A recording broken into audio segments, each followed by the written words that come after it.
और अब बात करेंगे, चंद ममालिक ने सालसी की कोशिशें शुरू कर दी हैं। सालिस इनसे बात करें जिन्होंने जंग शुरू की। ईरानी सदर मसूद पज़ेश्कियान का सोशल मीडिया पैगाम, कहा कि खित्ते में देरपा अमन के अज़्म से पीछे नहीं हटेंगे, अपनी खुद मुख्तारी और वकार का दिफा करने से नहीं हिचकिचाएंगे। दीगर खबरों में आपको बताएंगे, वज़ीर आज़म की वफाकी वज़ीर दाखिला मोहसिन नकवी की रिहाइशगाह आमद, खैरियत दरियाफ्त की। वज़ीर आज़म का मोहसिन नकवी की सेहत याबी के लिए नेक ख्वाहिशात का इजहार। मोहसिन नकवी इस्लामाबाद में मुजाहिरीन से बातचीत में जख्मी हुए थे। मुलाकात में मुल्क की दाखिली सिक्योरिटी और मजमूई सूरत हाल पर बातचीत की गई। वफाकी वज़ीर दाखिला ने अमन व अमान बरकरार रखने के लिए किए गए इकदामात से आगाह किया। वज़ीर आज़म ने दाखिली सलामती के लिए किए गए इकदामात पर इत्मीनान का इजहार किया। ईरान की उबूरी लीडरशिप काउंसिल का इजलास, तीनों अरकान की शिरकत। मजलिस खबरगान रहबरी के इजलास में तैयारियों का जायजा लिया गया।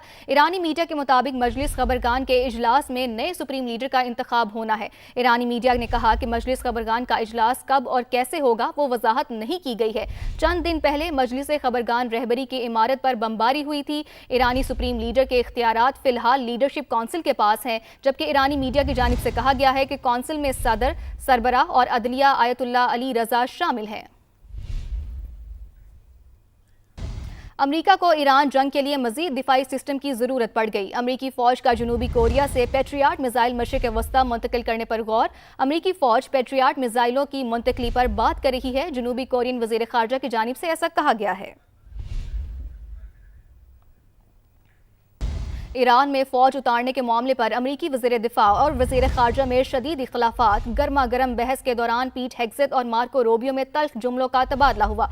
बरतानवी मीडिया के मुताबिक वज़ीर दिफा पीट हेग्सेट ईरान में फौज उतारने के हक में है, जबकि मार्को रूबियो जल्द अज जल्द जंग के खत्म करने में की हामी है। बरतानवी मीडिया के मुताबिक मार्को रूबियो को जंग के खिलाफ अमरीकी अवाम के सख्त रद्द-ए-अमल का खतरा है, जबकि पेंटागन ने इस खबर की तरदीद की है और स्टेट डिपार्टमेंट ने जवाब नहीं दिया है। बरतानवी मीडिया की जानिब से ऐसा कहा गया है। ईरान में फौज उतारने के मामले पर अमरीकी वज़ीर दिफा और वज़ीर खारजा में शदीद इख्तिलाफात सामने आए हैं।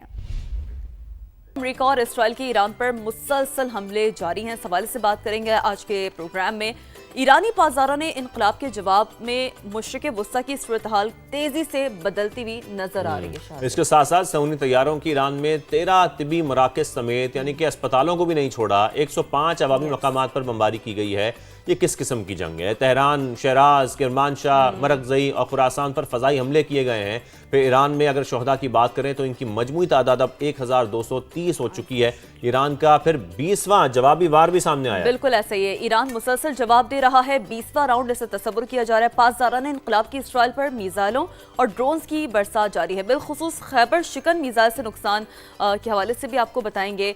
इस हवाले से तफसीलन बात होगी, लेकिन थोड़ा सा अगर हम अपने मुल्क में जिस हवाले से इक़दाम हो रहे हैं, बिलखुसूस पंजाब की बात करें, जहाँ तालीम का मयार बेहतर बनाने के लिए हुकूमत की नई पॉलिसी क्या है, क्योंकि डेफिनेटली सरकारी स्कूल निजी शोबे की निगरानी में किस तरह काम करेंगे, इस पर जरा तफसीली जायजा। इससे कबल भी हमने इस पर बात की थी कि इसका मॉडल क्या होगा, किस तरीके से सरकारी जो स्कूल्स हैं उनमें तब्दीली लाई जा रही है, क्या प्राइवेट जो ओनर्स हैं वो इसको ऑन करेंगे या मॉडल उनका अपनाया जाएगा। इस सारी सूरत हाल पर भी हम बात करेंगे, इसको जानने की कोशिश करेंगे। लेकिन T20 वर्ल्ड कप के हवाले से आपको बताएं कि दूसरे सेमीफाइनल में भारत की फतह तो हुई, लेकिन इंग्लैंड की टीम ने हार की भी शायकीन क्रिकेट के दिल जीत लिए हार कर भी, क्योंकि हम देख रहे थे जिस तरीके से उन्होंने मुकाबला किया, मतलब सिर्फ और सिर्फ एक छक्के की मार थी और इंग्लैंड जीत सकता था। कल हम मैच देख रहे थे, अगर एक छक्का और लग जाता, कुछ देर पहले लग जाता, कोई भी बैटर लगा देता तो शायद ये मैच इंग्लैंड जीत जाता। लेकिन बहुत ही टफ मुकाबला इंग्लैंड ने ये किया सेमीफाइनल में, लेकिन खैर भारत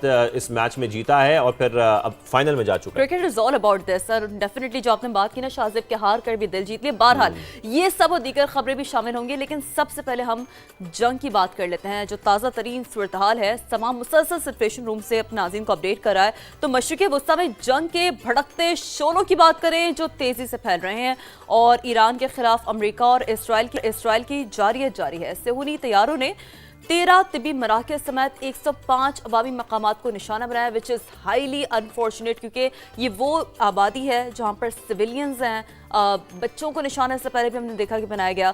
तेहरान, शिराज, किरमानशाह और मरकजी और खुरासान समेत मुख्तलिफ इलाकों पर फिजाई हमले भी जारी हैं। हम गजा में भी ऐसे ही सूरत हाल देख चुके हैं कि गजा में भी जिस तरीके से अस्पतालों को निशाना बनाया जाता था, सिविलियन आबादी को निशाना बनाया जाता था, वो कुछ ऐसी ही सूरत हाल अब हम ईरान में देख रहे हैं कि जिस तरीके से ईरान पर हमले किए जाते हैं तो टारगेट अस्पतालों को किया जा रहा है, तिबी मराकज को किया जा रहा है।